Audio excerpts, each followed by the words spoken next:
యేసుక్రీస్తు దివ్యనామమున కూడి వచ్చిన మీ అందరికీ హృదయపూర్వక వందనాలు చెల్లిస్తున్నాను. దేవుని మహాకృపను బట్టి ఏ రీతిగా దేవుని సన్నిధిలో చేరి దేవుని స్తుతించడానికి, దేవుని గణపరచడానికి దేవుడు మనకిచ్చే భాగ్యం ఎంతో గొప్పది.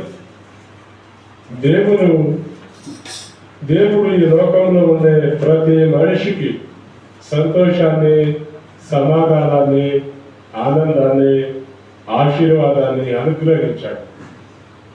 ప్రతి ఒక్కరిని దేవుడు ఆశీర్వదించాడు.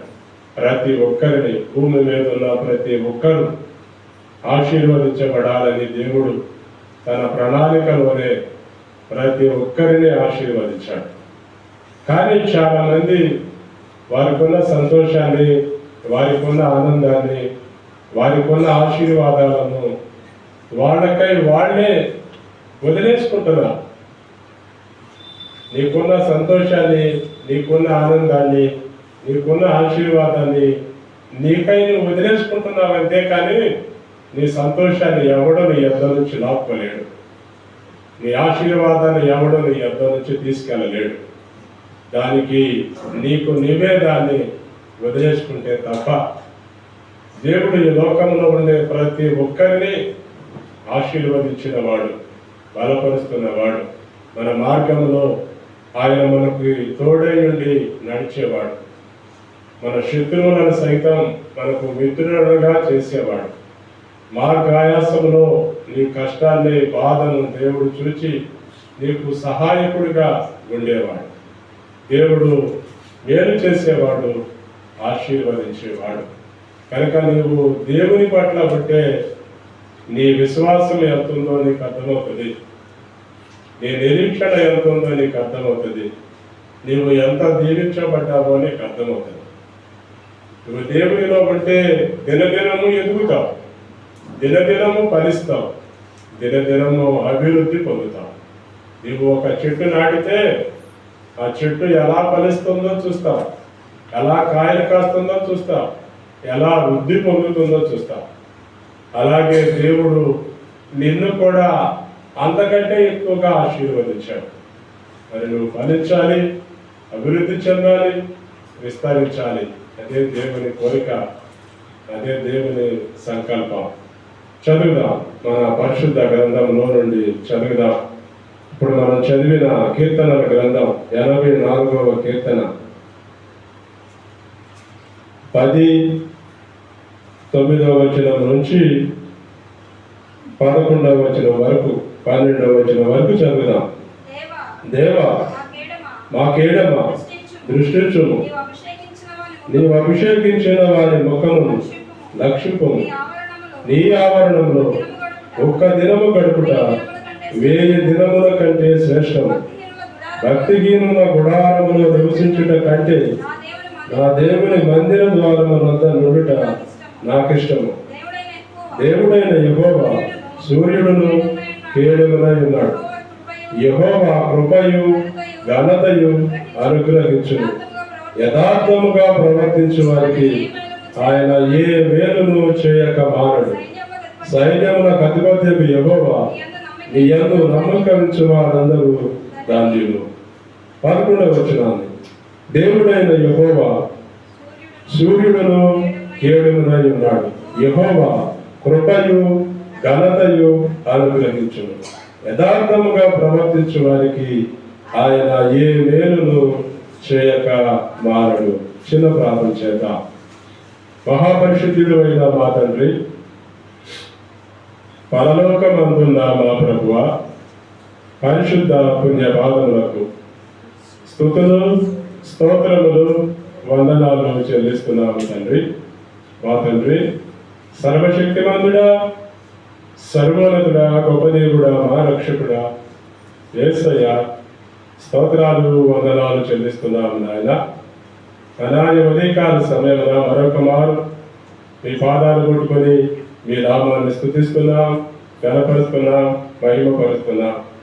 ఈ ఉదయకాల సమయమున చదవబడిన ఈ వాక్యం మీది, వచ్చిన బిడలు మీవారు, నిలిచిన ఈ దాసుడే వట్టివాడు, మట్టివాడు, ఎన్నిక లేనివాడు.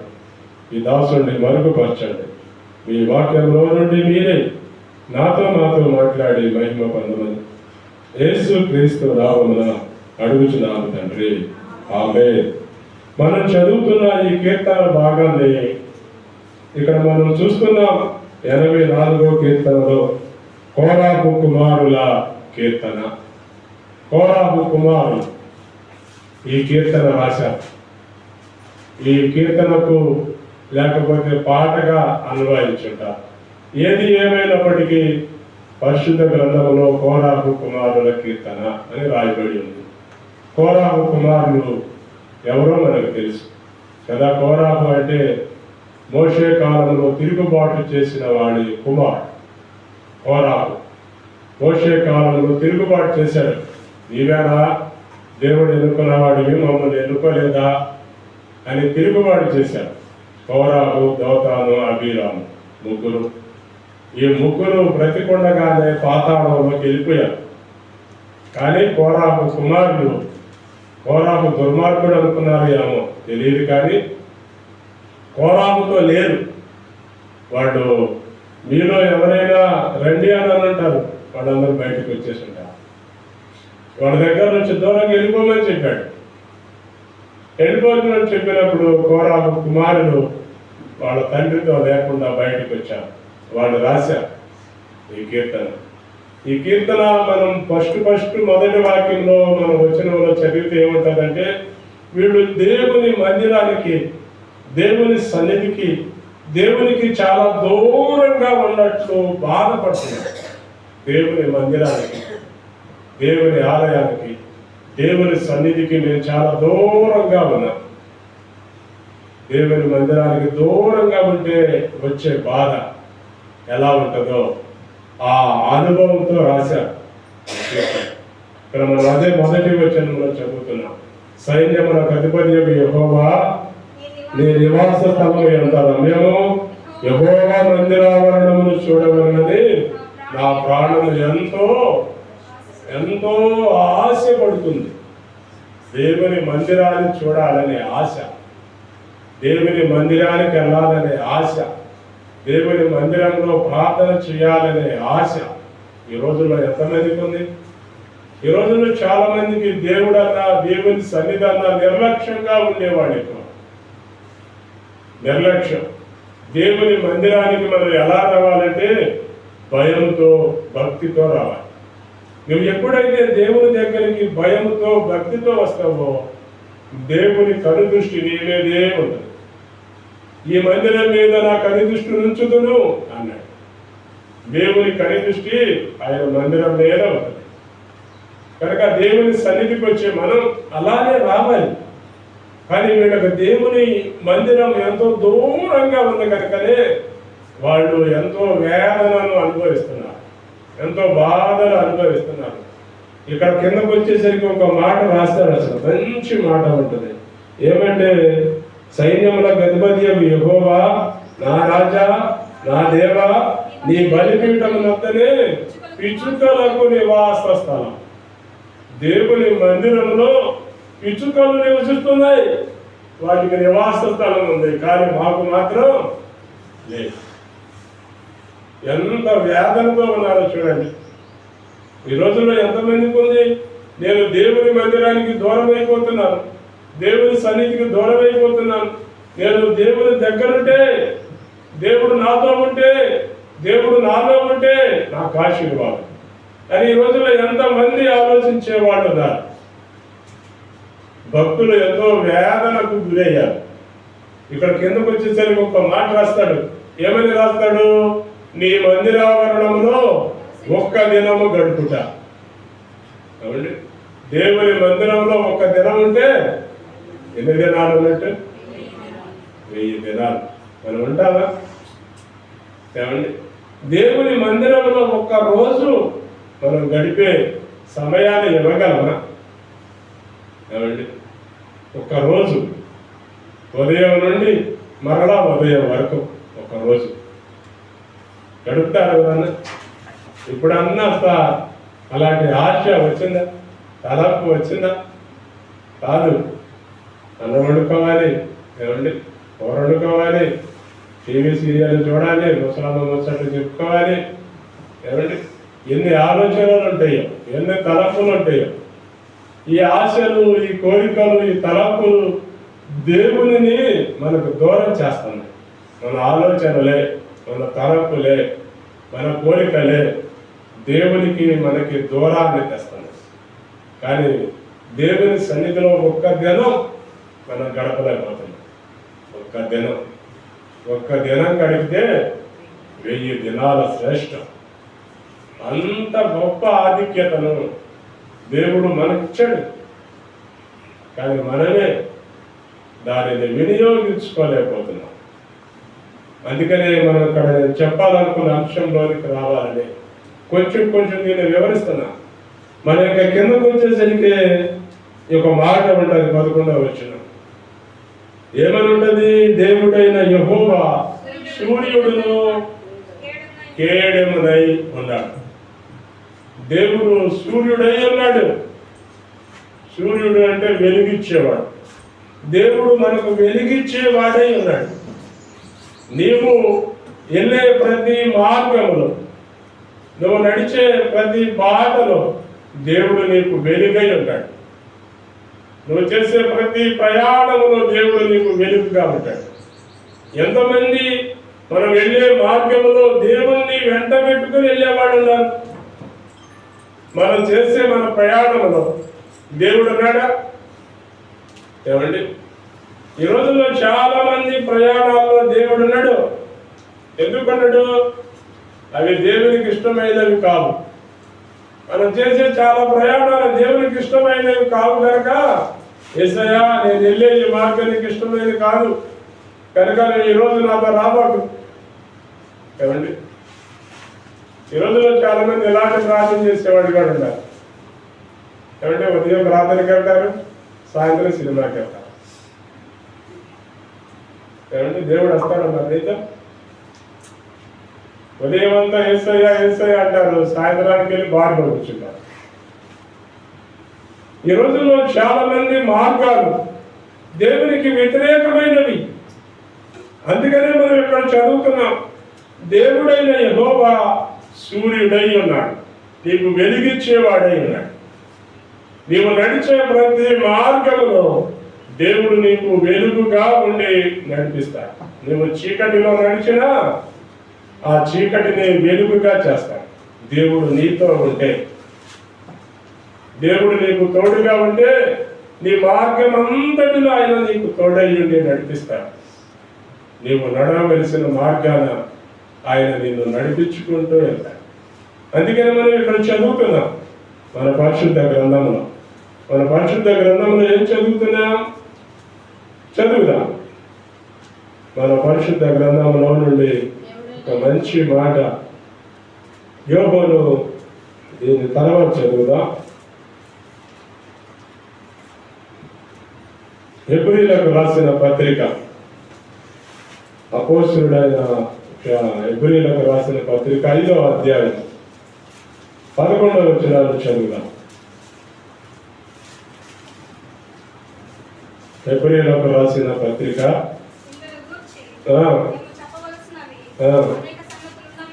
హెబ్రీయులకు రాసిన పత్రిక 11వ అధ్యాయము 5వ వచనం.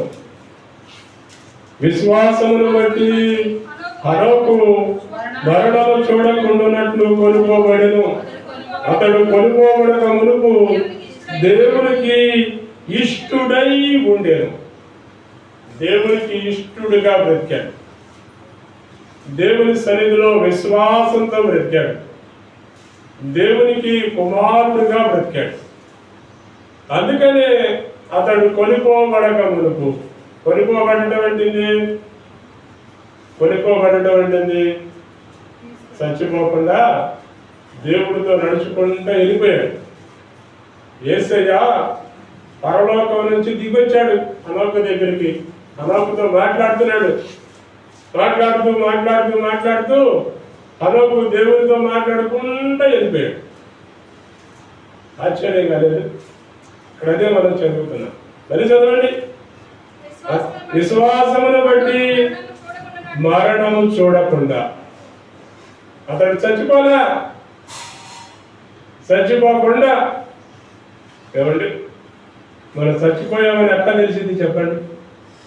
నేను చచ్చిపోయాను అని ఎలా తెలిసింది? నేను చచ్చిపోయాను అనుకోండి బతికే ఉండాలి. చచ్చిపోయాను అనుకోండి, ఎలా తెలిసింది? మనిషిని చూస్తే వీడికి శ్వాస ఉందా లేదా అర్థమైంది, వెచ్చగా ఉన్నాడా లేడా అర్థమైంది.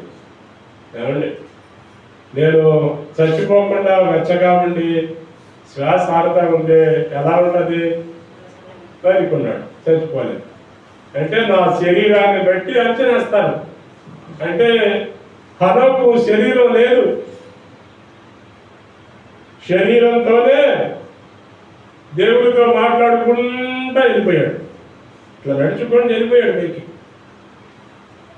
పేతురు ఎలాగో నీటి మీద నడిచాడో హనోకు గాలిలో నడుచుకుంటూ పరలోకి వెళ్ళిపోయాడు. అతడు కొనుక్కోబడక మనకు దేవుడికి ఇష్టడుగా బ్రతికాడు. దేవుడు అతని మార్గంలో ముందుండి నడిచాడు.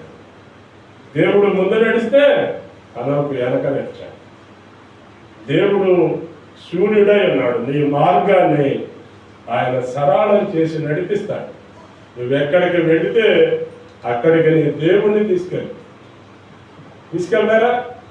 నువ్వు ఎక్కడికైనా ప్రయాణం చేసేటప్పుడు నీ దేవుణ్ణి తీసుకెళ్ళు, నీ ప్రయాణాన్ని దేవుడు మంచి ప్రయాణంగా చేస్తాడు. ఈ రోజుల్లో చాలా మంది దేవుడు లేని ప్రయాణాలు ఎక్కువ.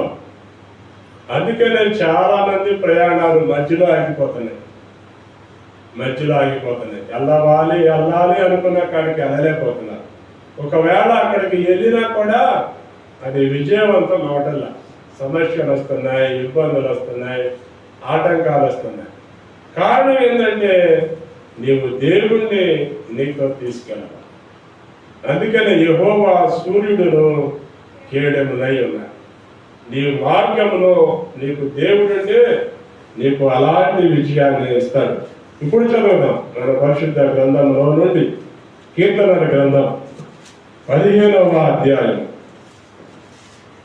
12వ వచనాన్ని చదువుదాం.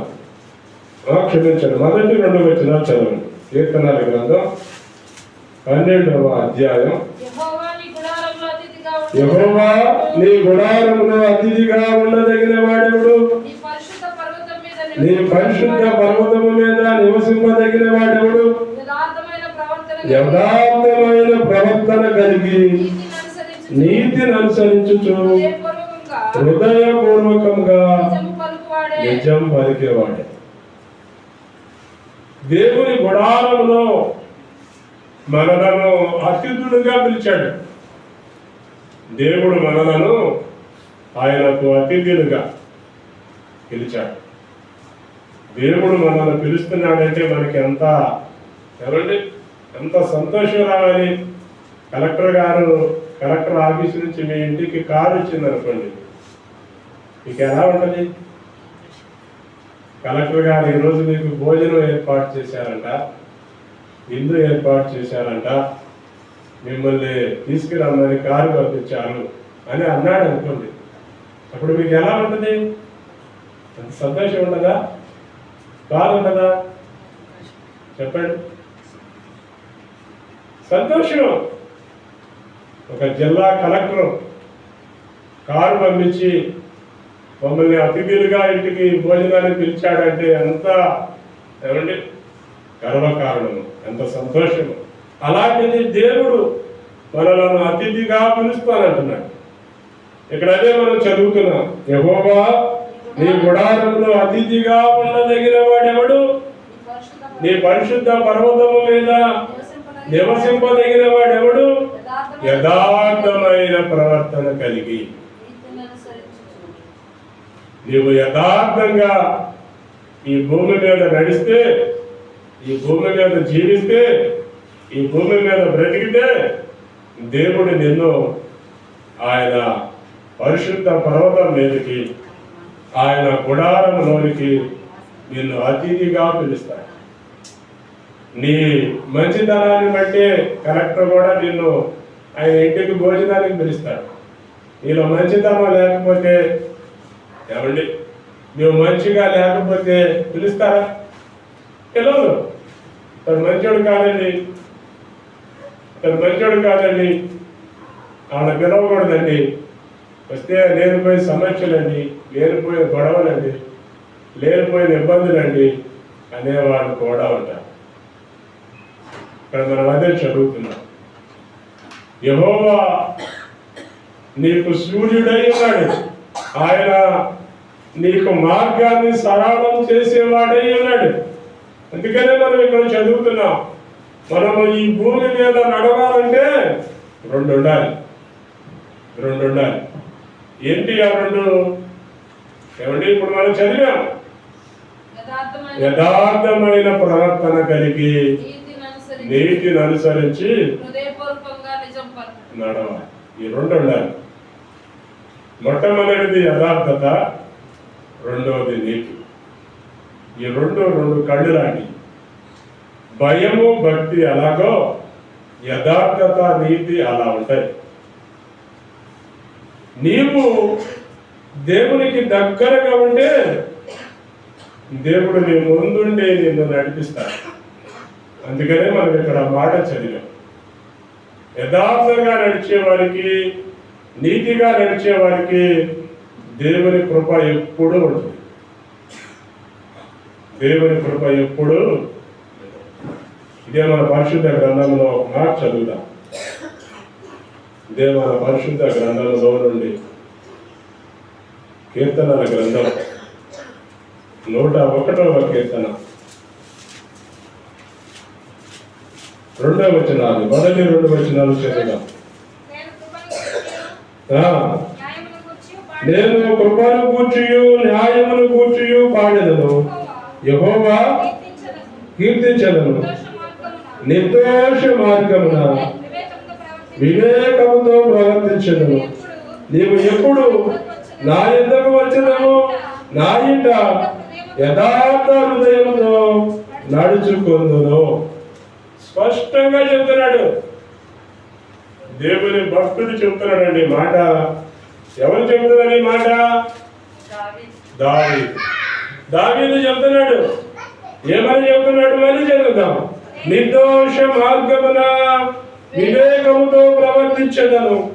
నీవు ఎప్పుడు నా యొద్దకు వచ్చదము, నా ఇంట నేను యథార్థ హృదయంతో ఏమంటున్నా. మనం చెప్తామా ఈ మాట? నా ఇంట్లో నేను యథార్థవంతుణ్ణి.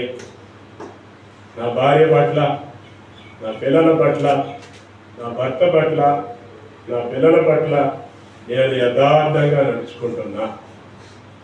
మనం చెప్పగలిగే స్థాయికి ఎదగాలి. భక్తుడు చెప్తున్నాడు, దేవుడితో చెప్తున్నాడు, యేసయ్యా ఇదిగో ఒకసారి నన్ను చూడు, నేను నా ఇంట్లో యథార్థంగా నడుచుకుంటున్నా. మన యథార్థమైన భక్తి మన పిల్లలకు ఆశీర్వాదాన్ని తెస్తుంది. నీ నీతి నీ పిల్లలకు నీతినిస్తుంది. నీ ఆశీర్వాదం నీ పిల్లలకు ఆశీర్వాదాన్ని తెస్తుంది. నీవు జగడగుండి అయితే నీ పిల్లలు కూడా జగడగుండిలే అవుతారు. మనము ఏ అడిగేస్తామో అదే మన పిల్లలు నేర్చుకుంటారు.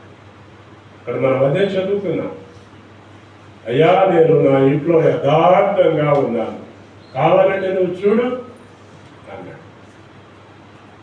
మన మార్గం భూమి మీద యథార్థంగా ఉండాలి. యథార్థంగా లేదా దేవుణ్ణి అడుగుదాం. అయ్యా నేను ఈ మధ్య యథార్థంగా బ్రతకలేకపోతున్నా, నీతిగా నడవలేకపోతున్నా, అబద్ధాలు చెబుతున్నా, దొంగతనాలు చేస్తున్నా, మోసాలు చేస్తున్నా, నా ఆలోచనలు అటువైపుకే వెళ్తున్నాయి. దయతో నన్ను క్షమించి నన్ను యథార్థమైన మార్గంలోనికి నడిపించు, నాకు సహాయం చేయి అని అంటే దేవుడు సహాయం చేస్తాడు.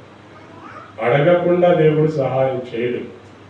అడుగు, నా మనసు ఎలా ఉంది, నా ఆలోచనలు ఎలా ఉన్నాయి, నా తలపులు ఇలా ఉన్నాయి, నా కోరికలు ఇలా ఉన్నాయి, నేను ఇలా వెళ్ళిపోవడానికి కారణం నాలో ఉన్న తలపులే. దేవునికి తెలుసు, కానీ మనం దేవునికి చెప్పాలి. చెప్పి ఆయనను నీ దగ్గరికి ఆహ్వానించాలి. ఆయన నీ దగ్గరకు వస్తే నీ హృదయంలోనికి వెళ్తాడు, నీ శరీరంలోనికి వెళ్తాడు. నీ హృదయంలో ఏ కోరికలు ఉన్నాయో, ఏ తలంపులు ఉన్నాయో, ఏదేది పాపము ఉన్నదో ఆయన దాన్ని కడిగేస్తాడు. ఒక మిషనరీ, దేవుని సేవకుడు, మంచి మిషనరీ, మంచి భక్తి చేస్తున్నాడు. ఆయన చిన్నతనం నుంచి మారు మనసు పొందక దాకా చాలా పాపాలు చేశాడు, చాలా పాపాలు. ఐస్టీన్ అని మంచి దైవజనుడు. ఏమండి, అతడు చేసిన పాపాలన్నీ యేసయ్య తుడిచేశాడు. తుడిచేస్తే సాతాను అతని దగ్గరికి వచ్చి, నువ్వేమన్నా నీతిమంతుడు అనుకుంటున్నావా, నువ్వేమన్నా యథార్థవంతుడు అనుకుంటున్నావా, నువ్వేమన్నా భక్తిపరుడు అనుకుంటున్నావా, ఒకప్పుడు ఎలా ఉన్నావు, ఒకప్పుడు ఎలా జీవించావు, ఒకప్పుడు ఎలా ప్రవర్తించావు, ఒకప్పుడు ఎలా తిరిగావు, ఎలా తాగావు, ఇంకా నీలో ఆ నీటి బాలేదు అని చెబుతున్నాడు. చెబుతుంటే అక్కడ ఒక పేపర్ మీద ఆయన లిస్ట్ అంతా ఉంది. లిస్ట్ అంతా ఉంటే ఈయన ఏం చేశాడు, ఆయన దగ్గర ఒక ఎలసిరా బాటిల్ ఉంటే దాని మీద అట్లా నెట్టాడు. ఇప్పుడు చూపి అన్నాడు. సాతానుతో మాట్లాడుతున్నాడు. మీరు ఎప్పుడన్నా మాట్లాడారా? మాట్లాడలేదా? మీకు ఎప్పుడు శోధనలు రాలేదా? సమస్యలు రాలేదా? కోరికలు రాలేదా? తలంపులు రాలేదా? ఇవన్నీ ఎక్కడి నుంచి వస్తున్నాయి? ఎక్కడి నుంచి వస్తున్నాయి? కొన్ని కోరికలు, కొన్ని తలంపులు, కొన్ని శోధనలు సాతాను దగ్గర నుంచి వస్తాయి నీ దగ్గరికి. నిన్ను గుచ్చి మాట్లాడుతూ ఉంటాడు, విసిగిస్తూ ఉంటాడు. ఎందుకలా ఈ బతుకు చచ్చిపో అంటాడు. నేనెందుకు చావాలి అంటాడు. నేనెందుకు దొంగతనం చేయాలి, నేనెందుకు పాపం చేయాలి, నేనెందుకు అట్లా ఆలోచించాలి, సాతానా పో అంటాడు. ఈయన అట్లాగే ఆ లిస్టు అంతా చూపిస్తే ఎర్రస్కరాబుడి అక్కడ నెట్టాడు. నెట్టగానే అక్షరాలన్నిటి మీద ఎర్రస్కరాబుడి పడిపోయి కనపడ్డాడు. ఇప్పుడు చూపి నా పాపాలు అన్నాడు. యేసయ్య అలాగే నా రక్తాన్ని నా మీద ప్రోక్షించి నా పాపాలన్నీ కడిగేశాడు. మనకి ఎన్నో తలంపులు, ఎన్నో కోరికలు, ఎన్నో ఆలోచనలు వస్తాయి. వచ్చినప్పుడు వాటిని మనం జయించాలి, వాటిని మనం ఎదుర్కోవాలి, వాటితో నువ్వు మాట్లాడాలి. వాటితో కూడా నువ్వు మాట్లాడితేనే నీ దగ్గర నుంచి పోతాయి. అవి వచ్చినంత కాలంలో తీసుకుంటా ఉన్నావు అనుకోండి, నిన్ను ఇబ్బంది పెడుతూనే ఉంటాయి, నిన్ను బానిసలు చేస్తూనే ఉంటాయి. కొంతమందికి పావు ఎంత వదిలేద్దామన్నా పావు పో నా పక్కన వచ్చాను గదవాలి అప్పుడే నీ దగ్గర నుంచి పావు. సాతానా పో నా పక్క నుంచి అన్నాడు యేసయ్య అన్నాడు ఆ మాట. ఎందుకన్నాడు ఆ మాట? అంటే నువ్వు మనుషుల గురించి ఆలోచిస్తున్నావు కానీ దేవుడి గురించి ఆలోచించుతావు. సాతాను మన దగ్గరే ఉంటాడు, దేవుడు మనలో ఉంటాడు. దేవుడు దగ్గరే ఉంటాడు, సాతాను మనలో ఉంటాడు. నువ్వు ఎవరిని బయట పెడితే వాళ్ళు బయట ఉంటారు, నువ్వు ఎవరిని లోపల పెడితే వాళ్ళు లోపల ఉంటారు. అది నీవు తీసుకునే నీ నిర్ణయాన్ని బట్టి ఉంటావు. నీ లోపల దేవుడు అంటే నీవు నీతి యథార్థత కలిగి బ్రతుకుతావు. పక్కనున్న సాతాను వాడి ఆలోచనలు, వాడి తలంపులు, వాడి కోరికలు నీలోనికి వృద్ధి పొందించడానికి ప్రయత్నం చేస్తాడు. నీలో ఉన్న దేవుడు అది నీకొద్దు అంటాడు. అందుకని యెహోవా సూర్యుడై ఉన్నాడు, ఆయన నీ మార్గాన్ని నడిపించేవాడై ఉన్నాడు. నువ్వు ఆయన మార్గంలోనే ఉండు, ఆయన మార్గంలో ఉండు. కుడికి చూడకు, ఎడమకు చూడకు. వచ్చే ఆలోచనలు వస్తాయి, వచ్చే కోరికలు వస్తాయి, వచ్చే తలంపులు వస్తాయి, వాటిని ఎదుర్కొనే ముందుకెళ్ళాలి. అందుకనే మనం ఇక్కడ చదువుతున్నాం, నిర్దోష మార్గమున నేను వివేకముతో నడుచుకుంటా. యేసయ్యా, ఇదిగో నా ఇంట్లో నేను యథార్థంగా ఉన్నా. కావాలంటే చూడు, నువ్వు చెప్పగలవు ఆ మాట నువ్వు చెప్పగలవు. ఎందుకు చెప్పగలవు? నీకు నీ భక్తి ఆ విశ్వాసాన్ని ఇస్తుంది, నీ యథార్థత ఆ విశ్వాసాన్ని ఇస్తుంది, నీ నీతి ఆ విశ్వాసాన్ని నీకు ఇస్తుంది. నీలో నీతి ఉంటే, నీలో భక్తి ఉంటే, నీలో విశ్వాసం ఉంటే నన్ను ఒకసారి చూడు అని నువ్వు అనగలిగే ధైర్యం వస్తుంది. ఈ రోజులు ఎంతమందికి ఉంది అలాంటి ధైర్యం? అది ఎప్పుడైతే మనలో తగ్గుతుందో.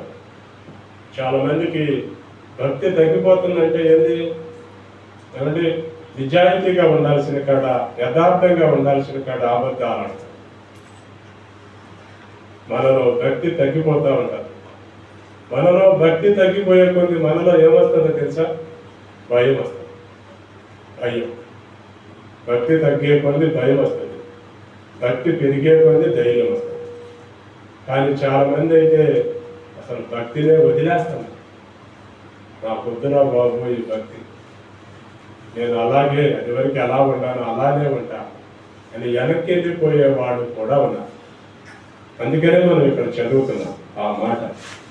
ఏమని చదువుతున్నా? మళ్ళీ చదువుతాం. 84వ కీర్తన 11వ వచనం. దేవుడైన యెహోవా సూర్యుడును కేడెమునై ఉన్నాడు. యెహోవా కృపయు ఘనతయు అనుగ్రహించును. యథార్థముగా ప్రవర్తించు వారికి ఆయన ఏ మేలును చేయక మర్చిపోడు. నీకు మేలు చేయకుండా దేవుడు ఉండలేడు. మనం మన పిల్లల పట్ల, మన కుటుంబం పట్ల మేలు చేయాలనేగా వాళ్ళ కోసం రేయం పగళ్ళు కష్టపడుతున్నాం. మన కష్టమంతా ఇంది కుటుంబం బాగుండాలి, సంతోషంగా ఉండాలి, ఆనందంగా ఉండాలి. వాళ్ళు బాగుంటే నేను బాగుంటా. దేవుడు కూడా అదే కోరుకుంటా. నీ ఆశ నీ పిల్లల పట్ల ఎలా ఉంటుందో దేవుడు కూడా ఆయన పిల్లల పట్ల అలానే ఉంటాడు. ఏ తండ్రి దుర్మార్గంగా ఉండడుగా? ఎవడో ఒకడు ఉంటాడు దుర్మార్గుడు, కానీ అందరూ ఉండరు. కానీ అందరితో మనం దాన్ని పోల్చలేం. అందుకని ఇక్కడ మనం చదువుతున్నాం, దేవుడైన యెహోవా సూర్యుడును కేడెమునై ఉన్నాడు. యెహోవా కృపయు ఘనతయు నీకు ఇస్తాడు. దేవుని కృప నీలో ఉండాలి. దావీదులో చెప్పాడు, దావీదు నా కృప నీకు దూరం చేయదు అన్నాడు. దేవుని కృప మనకు దూరం అయితే మనం భ్రష్టు పట్టిపోతాం.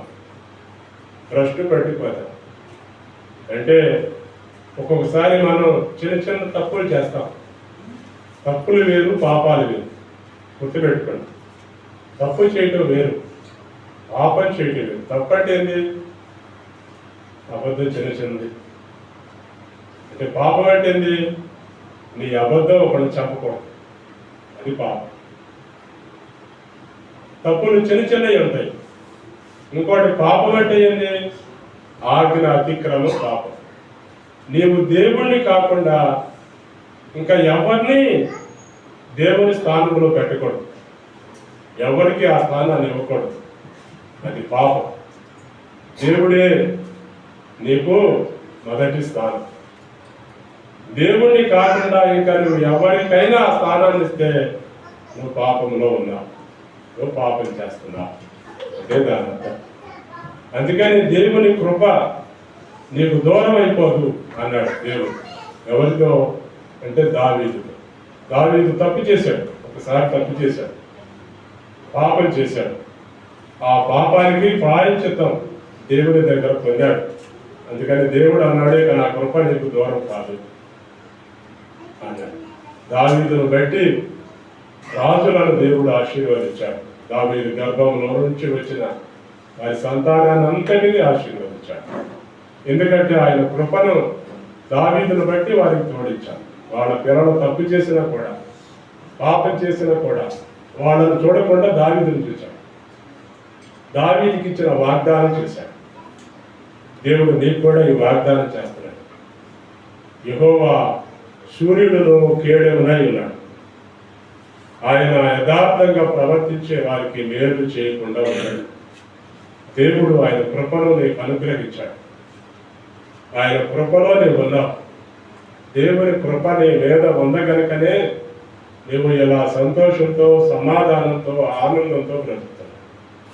అందుకని మనం చదువుదాం యోహాను సువార్త 1వ అధ్యాయం 16వ వచనాన్ని చదువుదాం. యోహాను సువార్త 1వ అధ్యాయము 16వ వచనం. ఆయన పరిపూర్ణతలో నుండి మనమందరము కృప వెంబడి కృపను, అద్భుతమైన మాట అండి. ఆయన పరిపూర్ణతలో నుండి, దేవుడు పరిపూర్ణుడు. దేవుడు ఏది చేసినా పరిపూర్ణమే, సంపూర్ణంగా చేస్తాడు. ఇంకా కొంచెం పై వచ్చిన చదివమ్మా 15వ వచనం. యోహాను ఆయన గురించి సాక్ష్యం ఇచ్చుచు నా వెనుక వచ్చుచున్నవాడు నాకంటే ప్రముఖుడు కనుక ఆయన నాకంటే మొదటివాడు ఆయను. నేను చెప్పిన వాడు ఈయనే అని ఎదిగెద్దు చెప్పాను. ఆయన పరిపూర్ణతలో నుండి మనమందరము కృప వెంబడి కృప పొందాం. దేవుని కృప, దేవుని దయ నీ మీద ఉంది. ఎవరిని దేవుని కృప ఇవ్వాలో వాళ్ళకి ఇస్తాడు. దేవుడు ఆయన కృప మన మీద కుమరించాడు. అందుకనే మనం దేవుని సన్నిధిలోకి వచ్చాం. దేవుని సన్నిధిలో ఉండి దేవుని వాక్యాన్ని వింటున్నాం. దేవుని సన్నిధికి ఎవడైనా రావాలంటే దేవుడు ఆకర్షిస్తేనే వాడు వస్తాడు, లేకపోతే రాలేడు. దేవుడు ఆకర్షిస్తాడు, అప్పుడు వాడు వస్తాడు. అది దేవుని దగ్గరికి రావడానికి దేవుని కృప నీ మీద ఉంది. అందుకే నువ్వు దేవుని దగ్గరకు రాగలిగావు. మరొక వచనాన్ని చదువుదాం. ఇదే మన పరిశుద్ధ గ్రంథంలో రోమా పత్రిక 5వ అధ్యాయం 2వ వచనాన్ని చదువుదాం. అపోస్తలుడైన పౌలు రోమీయులకు రాసిన పత్రిక 5వ అధ్యాయం 2వ వచనం.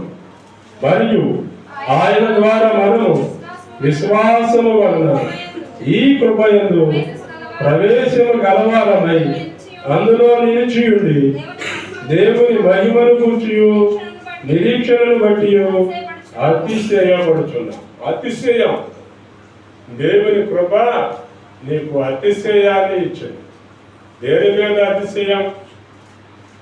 నీకున్న అందాన్ని బట్టి అతిశయం కాదు, నీకున్న ధనాన్ని బట్టి అతిశయం కాదు, నీకున్న పాప విముక్తిని బట్టి అతిశయం. దేవుని కృప ఒకప్పుడు పాపంలో ఉన్న నన్ను పట్టుకుని ఆ పాపం ఊపిలో నుండి నన్ను రక్షించి పరిశుద్ధపరిచి నీతిమంతుడిని చేసి ఇదిగో దేవుని ఆలయంలో ఈ రీతిగా నిలబెట్టింది. అది దేవుని కృప. అందుకే నేను నా దేవుణ్ణి బట్టి నేను అతిశయిస్తాను. నాకు ఆ అతిశయాన్ని ఇచ్చింది ఎవరంటే దేవుడు. ఆయన కృప, ఆయన కృప నాకు ఆయన సన్నిధిలో నిలబడే గొప్ప ఆధిక్యతనిచ్చింది. అలాంటి గొప్ప ఆధిక్యతను దేవుడు ఎప్పుడుండా మనందరికి ఇచ్చాడు. అందుకని మనం దేవుని కృపను దూరం చేసుకోకూడదు. ఈ రోజుల్లో చాలా మంది దేవుని కృపను దూరం చేసుకుంటారు. ఎలా దూరం చేసుకుంటారు? దేవుడు నీకు చెప్తా ఉంటాడు, ఏది మంచి ఏది చెడు చెప్తాడు. నీకు ఏది చెయ్యాలి ఏది చేయకూడదు దేవుడు చెప్తాడు. మనం దేవుడు చెప్పేదానికి మన మనసుని కలుపుకో దానిని నెట్టేస్తా. నీకు దేవుని కృప ఉంటే దేవుణ్ణి నువ్వు ఘనపరుస్తావు. ఇక్కడ మనం అదే చదివాం. నాకేం చదివాం? మళ్ళీ చదువుదాం. 84వ కీర్తన ఏమనుంది? మళ్ళీ చదువుదాం. దేవుడైన యెహోవా సూర్యుడును కేడుమునై ఉన్నాడు. యెహోవా కృపయు ఘనతయు నీకు అనుగ్రహిస్తాడు. నీవు దేవుని మార్గంలో ఉంటే నీకు మొట్టమొదటిగా దేవుడు ఇచ్చేది కృప, రెండవదిగా దేవుడు నీకు ఇచ్చేది ఘనత. ఘనత అనేది దేవుడి వారి. నీ గురించి నేను, నా గురించి నువ్వు చెప్పుకుంటే వచ్చేది కాదు ఘనత. దేవుడి వారి ఘనత. దేవుడు నిన్ను ఘనపరచాలి, దేవుడు నిన్ను మహిమపరచాలి. అప్పుడే నిన్ను బట్టి ఈ లోకం సంతోషిస్తుంది. నిన్ను బట్టి ఈ లోకం సంతోషిస్తుంది. యేసయ్య లాజరు చచ్చిపోయినప్పుడు సమాధిని తోటకెళ్ళాడు, ప్రార్థన చేశాడు.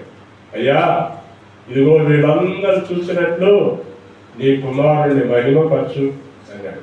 నువ్వు మహిమపరిచావు నాకు తెలుసు, కానీ వీడు కూడా వినాలని అన్నాడు. అని లాజరు బయటికి రా అన్నాడంతే. లాజరు బయటికి రా అనగానే లాజరు వచ్చేసాడు. లాజరు అప్పటికి చచ్చిపోయి 4 రోజులైంది. 4 రోజులైంది చచ్చిపోయినాడు, బ్రతికి బయటకు వచ్చాడు. నువ్వు ప్రార్థన చేస్తే దేవుడు నిన్ను ఘనపరుస్తాడు, నిన్ను మహిమపరుస్తాడు. నువ్వేదైతే ప్రార్థన చేస్తావో ఆ ప్రార్థన దేవుడు యాక్సెప్ట్ చేస్తాడు. నీ ప్రార్థన దేవుడికి వినబడిందంటే నిన్ను ఘనపరుస్తాడు. నీ ప్రార్థన దేవుడికి వినపడుతుందా? దేవుడు నీ ప్రార్థన వింటాడా? దేవుడు నీ ప్రార్థనకు ప్రతిఫలం ఇస్తున్నాడా? ఎంతమంది దేవుడు నా ప్రార్థన విన్నాడు, నా ప్రార్థనకు ప్రతిఫలం ఇచ్చి నన్ను ఘనపరిచాడు, ఎంతమంది చెప్పగలరు ఈ మాట? దేవుడు అంటున్నాడు ఇక్కడ, యెహోవా సూర్యుడును కేడెమునై ఉన్నాడు, ఆయన కృపయు ఘనతయు అనుగ్రహిస్తాడు. దేవుని కృప లేదంటే ఆయన నిన్ను ఘనపరచకుండా ఉండడు, నీ ప్రార్థన వినకుండా ఉండడు. ఎందుకుంటాడు? కానీ నీలో యథార్థత లేకుండా నువ్వు ఎంత ప్రార్థన చేస్తే దేవుడికి వినపడుతుంది. నేను ఎప్పుడు చెప్తూ ఉంటా, ఎస్తేరు ఏమంటే 3 రోజులు ఉపవాసం ఉంది. 3 రోజులు చెప్పాగా. ఒక్కరోజు మనం దేవుని సన్నిధిలో గడిపితే 1000 దినాలు. ఈమె 3 రోజులు గడిపింది. అన్నం తినలేదు, మంచినీళ్ళు తాగలేదు, సాపేసుకుంది, సాపేసి కూర్చుంది. కంటే ప్రార్థన చేసింది. ఏం ప్రార్థన చేసింది? నేను చాలాసార్లు చెప్పాను. కానీ ఏం ప్రార్థన చేసింది చెప్పండి? ఎస్తేరు గ్రంథంలో మనం చాలాసార్లు విన్నాం, చాలాసార్లు చదివాం. ఏం ప్రార్థన చేసింది? మీకు తెలిసింది చెప్పండి. నా భర్త దగ్గరికి నేను వెళ్ళాలి, అనుమతి లేకుండా భర్త దగ్గరికి వెళ్ళకూడదు, అనుమతి లేకుండా భర్త దగ్గరికి వెళ్తే మరణ శిక్ష. అందుకని నా భర్తకి అక్కడ నన్ను చూడంగానే దయ పుట్టాలి, నన్ను చూడంగానే నా మీద ఆయనకి దయ పుట్టాలి. అలాంటి కృప ఆయనకి ఈ ప్రభువా. భర్త దగ్గరికి వెళ్ళటానికి 3 రోజులు ఉపవాసం ఉండి ప్రార్థన చేశాను. మీరు ఎప్పుడన్నా భర్త దగ్గరికి వెళ్ళటానికి 3 రోజులు ఉపవాసం ఉంది.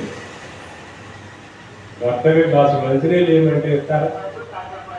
ఇంట్రెస్ట్గా సీరియల్ చూస్తా ఉన్నాం, మంచి క్లైమాక్స్ సీన్ జరుగుతుంది అనుకున్నామండి. మీరు చూసేవాడు కాదులే, వీడు మంచివాడు. మంచి ఇంట్రెస్ట్ సీన్ జరుగుతుంది, భర్తకు పరం పోయింది, నువ్వు అన్నం పెట్టి మంచినీళ్ళు మర్చిపోయావు. అమ్మ మంచినీళ్ళు అన్నాడు అనుకో, ఆ టైంలో ఇంకా రెండు ఇక్కడ మంచి క్లైమాక్స్ సీన్ జరుగుతుంది, నీ గోళ అయిపోయింది, మాట వినపడతలేదంట. ఇంకో మాట చెప్పేదా? తాగితే తాగు, సస్తే సాగు అనేవాడు కూడా. చాలా మంది భర్తలు పరం పోయి మంచినీళ్ళు పరం పోయి చచ్చిపోయినాడు కూడా నాకు తెలుసు. కానీ ఈమె తన భర్తను కలవటానికి 3 దినాలు ఉపవాసం నుండి వెళ్ళి రాజు దగ్గర నుంచుంటే రాజుకి దేవుడు మంచి మనసు ఇచ్చాడు. ఇచ్చి తన రాజదండాన్ని ఎస్తేరు వైపు చూపించి, ఇస్తే నీకేం కావాలి కోరుకో, నా రాజ్యంలో సగం భాగం నీకు ఇస్తా అన్నాడు. ఇస్తే ఏముంది, రాజ్యంలో సగం భాగం నాకు ఇచ్చేది ఏంది, నీ రాజ్యం అంతా కూడా నాదేగా. ఏమంటే భార్యది భర్తదంతా భార్యదా కాదా? వీళ్ళని సగం ఇస్తాను అన్నాడు ఏంది, మరి సగం ఇస్తాను కోరుకో అని అన్నాడు ఏంది. మీ భర్త కూడా మిమ్మల్ని నీకు ఏదన్నా కోరుకో అని అంటే ముందు ఏమడుగుతారు చెప్పండి మీరు? ఎవరు ఏమడుగుతారు? ఏం కావాలమ్మా నీకు అని అడిగాడు అనుకోండి, ఏమడుగుతారు? మన ఆలోచనలు చూడండి ఎలా ఉంది. కానీ ఇక్కడ ఆలోచనలు ఎలా ఉన్నాయి? అవేముంది, నువ్వు భోజనానికి వచ్చి నా దగ్గరతో నాతో కలిసి భోజనం చేసి చాలా అయింది కనుక నాకు ఏ కోరికలు లేవు, మన ఇద్దరం కలిసి భోజనం చేద్దాం, ఇంటికి రా. దైవికమైన ప్రేమ మనలో ఉంటే భర్త ఆస్తి నీదేగా, ఆయన ఆస్తి ఇస్తానంటే నువ్వు నాకు ఆస్తి ఇవ్వబడింది అని తలంపు రావాలి. అలాంటి ఆలోచనలు అలాంటి తలంపులు మనకు ఎప్పుడు వస్తాయి అంటే దేవుడు మనలో ఉంటేనే వస్తాయి. దేవుడు ఈ రోజుల్లో మనలో లేడు, ఆయన బయట ఉంటున్నాడు. అందుకనే మనం చదువుతున్నాం, యెహోవా సూర్యుడును కేడుమునై ఉన్నాడు,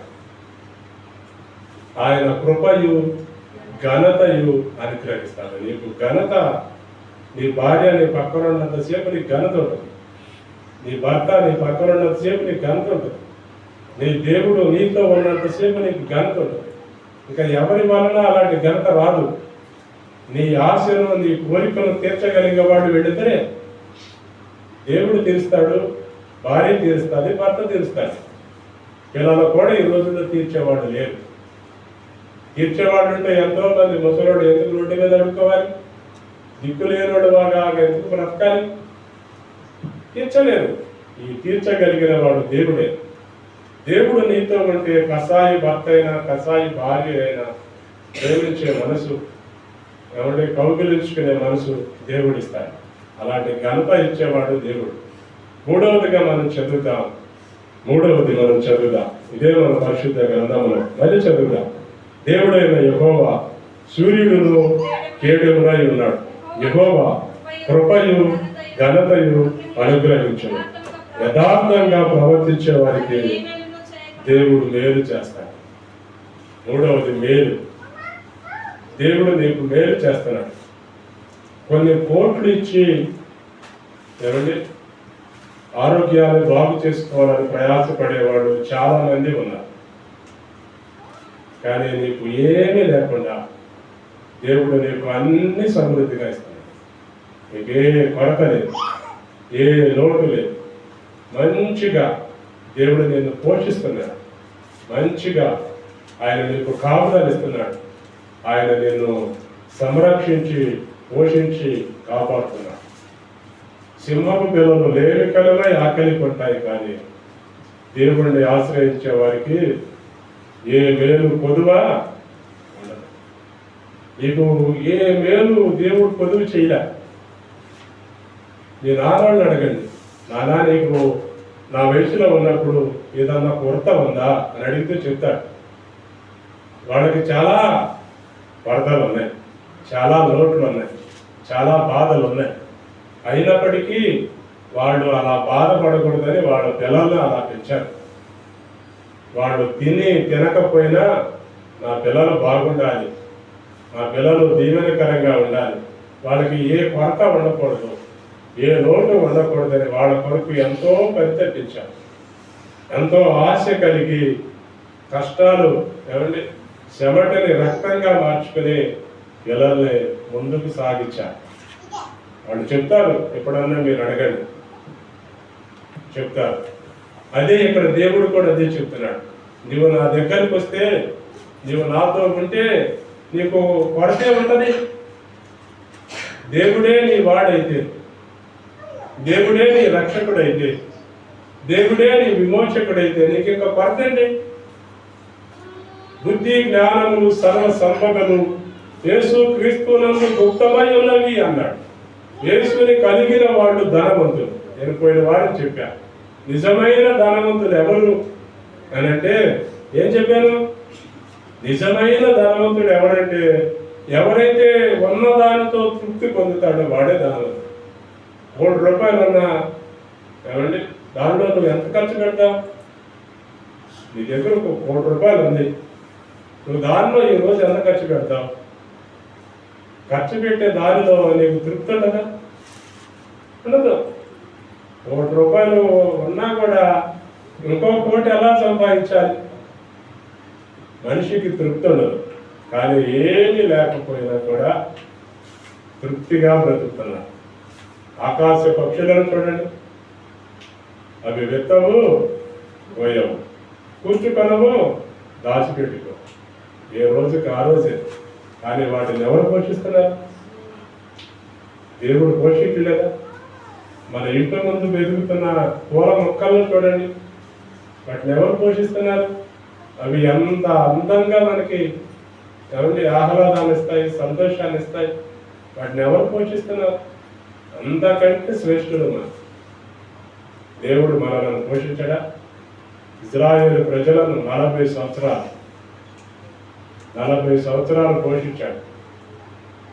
వాడు పొయ్యి పెట్టుకోలే, వాళ్ళు గుడ్డలు కుట్టించుకోలే, చెప్పులు ఏమంటే కొనుక్కొచ్చుకోలే. 40 సంవత్సరాలు వేసుకున్న బట్టలే, వేసుకున్న చెప్పులే, పాత అయిపోలే. 40 సంవత్సరాలు. అంతకంటే శ్రేష్టమైనది నీకు దేవుడు ఇస్తాడు. దేవుడు చేసే మేలు మీరు మర్చిపోలేదు. అందుకే మనం ఇక్కడ చదువుతున్నాం. నేను ముగించేస్తా.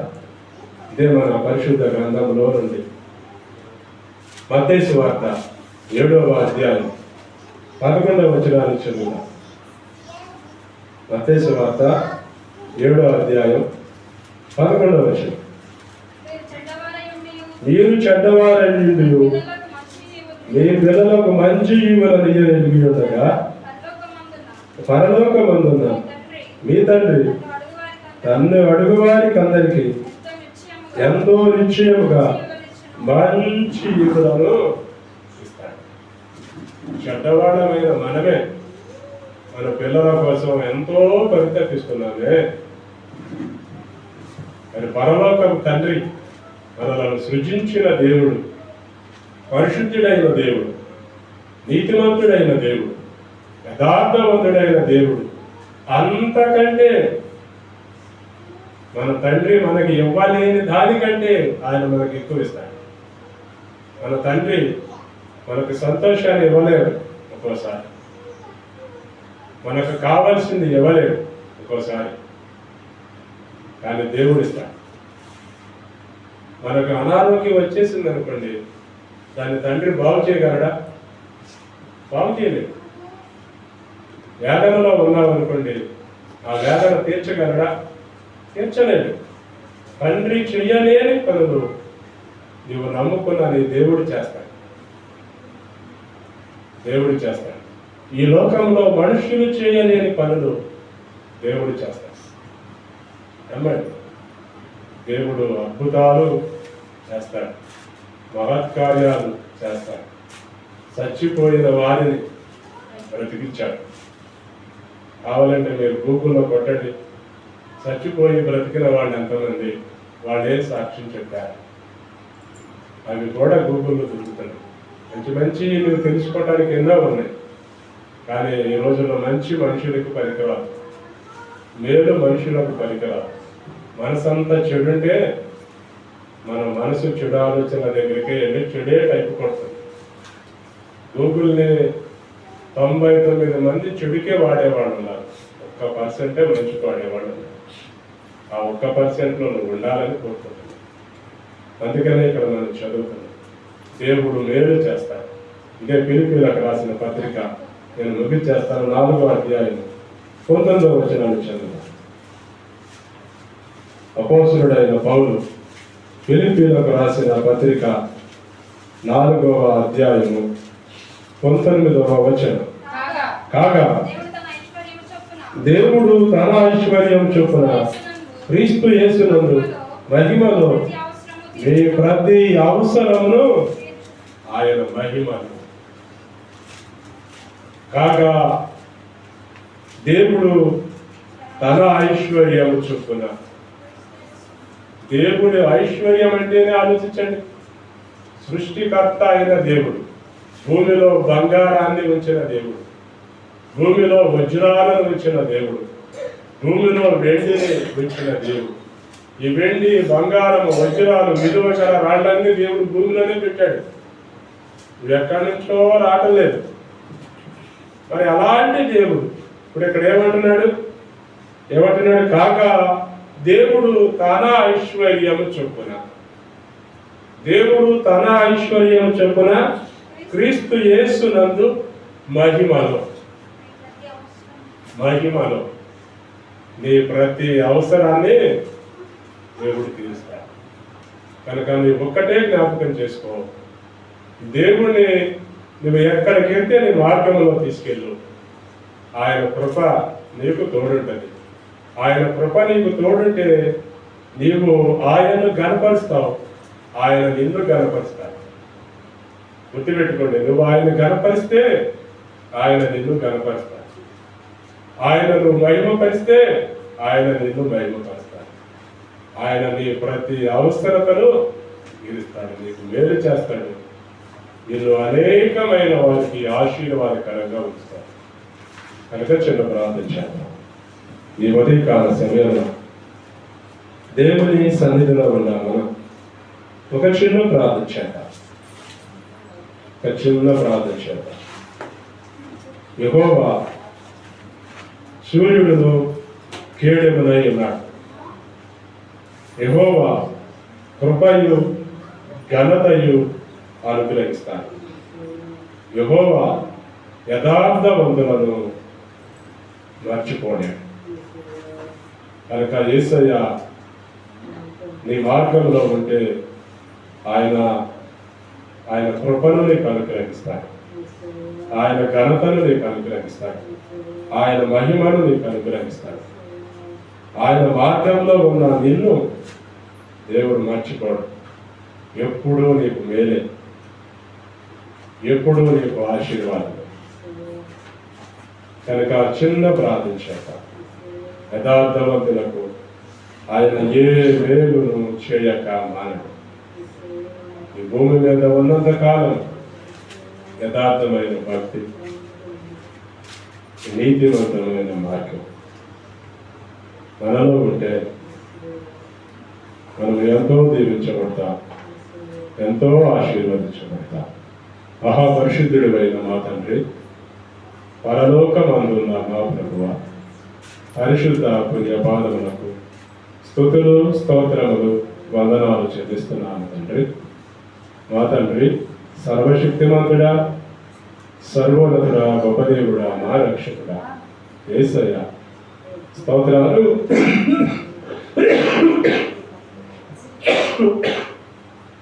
వందనాలు చెల్లిస్తున్నాము నాయన. ఈ ఉదయకాల సమయమున ఈ వాక్యంలో నుండి మీరు మా అందరితో మాట్లాడారు ప్రభు. ఆ స్తోత్రాలు వందనాలు. దేవుడైన యెహోవా సూర్యుడును కేడెమునై ఉన్నాడు. ఆయన కృపయు ఘనతయు అనుగ్రహించువాడు. యథార్థంగా ప్రవర్తించు వారికి ఆయన ఏ మేలును చేయక మానడు అని ఆయన ఈ సంవత్సరం చివరిలో ఉన్న మాకు ఈ 3వ ఆదివారం నాడు మాకందరికీ ఈ వాగ్దానాన్ని అనుగ్రహించినందుకు స్తోత్రాలు వందనాలు. అవును ప్రభా, మేము బ్రతికినంత కాలం యథార్థంగాను నీతిగాను బ్రతకటం నాకు నేర్పించాడు. మేము నడిసే ప్రతి మార్గము మిమ్ములను తీసుకుని పోయేవారిగా, మిమ్ములను మోసుకుని వెళ్ళేవారిగా ఆయన మీరే మాకందరికీ ఆ కృపను, ఆ శక్తిని, ఆ బలాన్ని అనుగ్రహించారు. మేము ఎక్కడికి వెళితే అక్కడకు మిమ్మల్ని మోసుకుని వెళ్ళేవారిగా మాకు సహాయం చేయండి. మీ సన్నిధి, మీ సమాధానంతో మమ్మల్ందరినీ నింపండి. ఉదయకాలపు ఆదివారం ఆరాధనకు కూడి వచ్చిన ప్రతి ఒక్కరిని దర్శించండి, ప్రతి ఒక్కరిని తాకండి. ప్రతి ఒక్కరిని చూడండి ప్రభువా.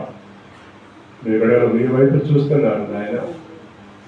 యేసయ్యా, నేను యథార్థంగా బ్రతకాలి, నీతిగా బ్రతకాలి, నేను ఈ లోకంలో ఘనంగా ఉండాలి ఆశపడుతున్నాను. నీవు నా దేవుడు అయి ఉంటే, నీవు నా రక్షకుడు అయి ఉంటే, నీవు నా విమోచకుడు అయి ఉంటే నాకు ఏ మేలు కొదువై ఉండదని వాగ్దానం చేశాను.